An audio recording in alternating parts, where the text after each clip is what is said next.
C'est bien cadré. Oh.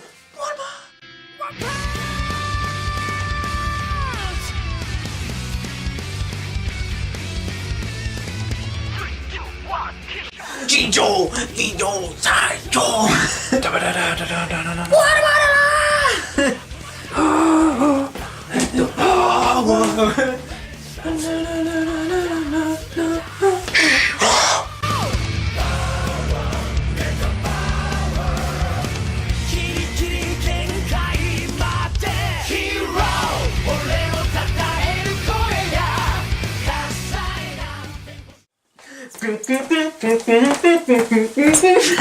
Salut à tous, c'est Jeff et voici mon compère Fouille.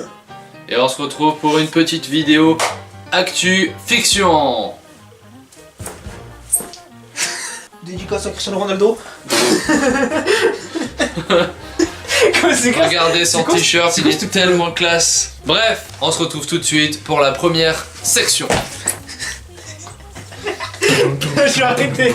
Le mec, il pas de sauter partout.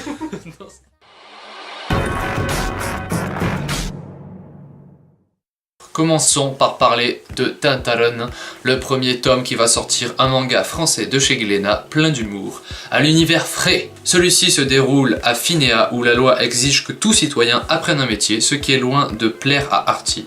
Le jeune homme de 16 ans va tout de même se lancer en pâtisserie avant d'apprendre qu'il est doté de super pouvoirs. Parlons ensuite de Bye Bye Liberty aux éditions Kurokawa. Dans celui-ci, Takumi demande à Rina de se faire passer pour sa petite amie, pour se débarrasser d'une autre fille, évidemment, c'est tout le temps ça l'histoire. Elle accepte, mais cette héroïne indépendante est loin de tomber dans ses bras pour autant, ce qui risque de rendre leur relation assez intéressante. Pour le prochain manga, nous parlerons de L'homme venu du chaos qui sortira le 7 février prochain chez Glénat. On ne sait pas trop quoi s'entendre avec ce manga qui nous entraînera au Japon médiéval. On y suivra Kokemaru, chargé de protéger une danseuse ainsi que sa sœur. Ensuite, parlons de Ken N comme chien et singe. Une plongée dans le Japon ancien et folklorique des éditions Doki Doki.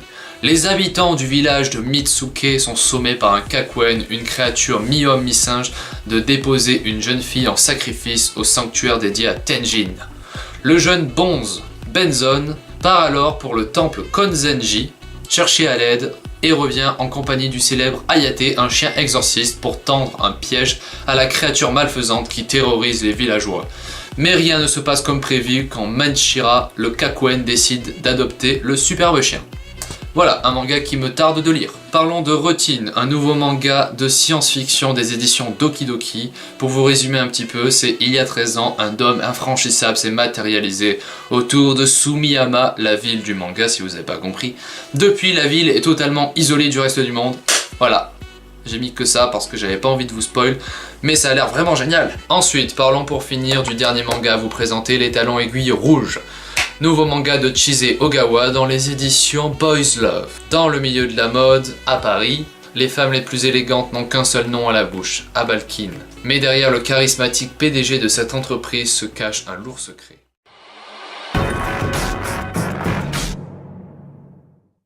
On commence la rubrique anime avec l'annonce de l'anime agressif Retsuko produit par Netflix. Derrière ce nom se cache une mascotte créée par la société Sanrio à qui l'on doit notamment la figure de Hello Kitty. L'histoire présentera donc le quotidien de Retsuko, un panda roux défoulant sa frustration du travail sur du death metal.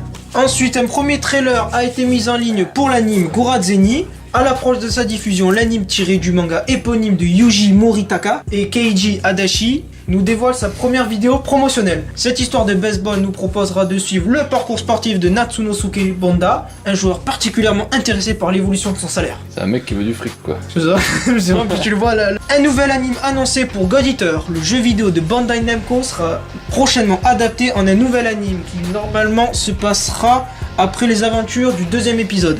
Alors la grosse info de la journée concerne le film Seven Deadly Sins. En juillet dernier, nous apprenions la production d'un long métrage d'animation concernant le manga pour une sortie prévue normalement l'été 2018 au Japon. Sans information jusqu'à aujourd'hui, de nouvelles infos justement sont tombées aujourd'hui ainsi qu'un artwork et un trailer. Intitulé Seven Deadly Sins Prisoners of the Sky, le film sera une histoire originale écrite par Nakaba Suzuki lui-même. Autre grosse info de la journée, une suite pour l'anime Ace of Diamond a été annoncée. Depuis sa deuxième saison en 2015, l'anime Ace of Diamond ne donnait plus signe de vie. Bonne nouvelle cependant, car il semblerait qu'une suite à la série animée soit en approche. Pour l'heure, on ne sait pas encore sous quelle forme cette suite aura. Il faut maintenant attendre l'annonce officielle de ce nouveau projet. Encore un manga adapté en animé, celui-là c'est Moshi Moshi Terumi Desu. Pour l'heure, aucune information supplémentaire autour du projet n'a été communiquée, plus d'informations durant les semaines à venir. Du côté de l'histoire, on suivra le quotidien de Terumi, jeune femme travaillant dans une compagnie téléphonique réfractaire à l'usage d'internet et ses interactions avec un adolescent amoureux d'elle. On termine la rubrique anime avec l'anime Sword Art Online Alternative Gun Gale Online, spin-off du célèbre Sword Art Online. L'anime sortira en avril et sera adapté du light novel éponyme, écrit par Keiichi Shizawa et illustré par Kohaku Kuroboshi. Le roman prend place dans le jeu Gun Gale Online et met en scène de nouveaux personnages.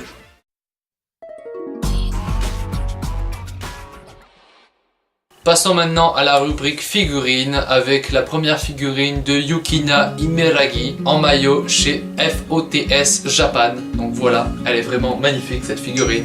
Ensuite, une nouvelle figurine de Nami chez Mega House. Donc on voit Nami toujours bien habillée, exactement. Ensuite, Rory Mercury, une de nos figurines préférées à Julien et moi dans les éditions Kotobukiya. Donc voilà, elle est vraiment sublime celle-ci. Ensuite, Yuri Plisetski, tiré de l'anime Yuri on Ice qui sortira dans la collection GEM. Revenons un petit peu à One Piece et plus précisément Shanks le Roux qui s'offre une Figuart 0. On finit sur deux figurines d'une saga incroyable qui n'est autre que Fate, la figurine de Lancer Elizabeth selon Max Factory et une figurine de Saber chez Freeing. Une figurine tout simplement magnifique.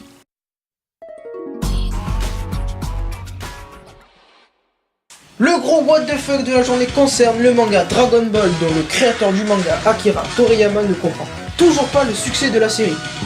Interrogé par l'hebdomadaire nippon Weekly Shonen Jump, Toriyama a en effet déclaré être heureux de ce succès bien qu'il ne se l'explique toujours pas. Je cite ces mots: « J'ai récemment relu le manga, ce que je n'avais pas fait depuis un moment, et je reconnais avoir été captivé par l'histoire de Freezer, même si je ne comprends toujours pas pourquoi elle a autant plu au public. » Alors j'espère que cette première vidéo Actu Fiction vous aura plu. Sur ce, à la prochaine tout le monde. Ciao. Ah toi tu veux que ça? Ah toi tu veux?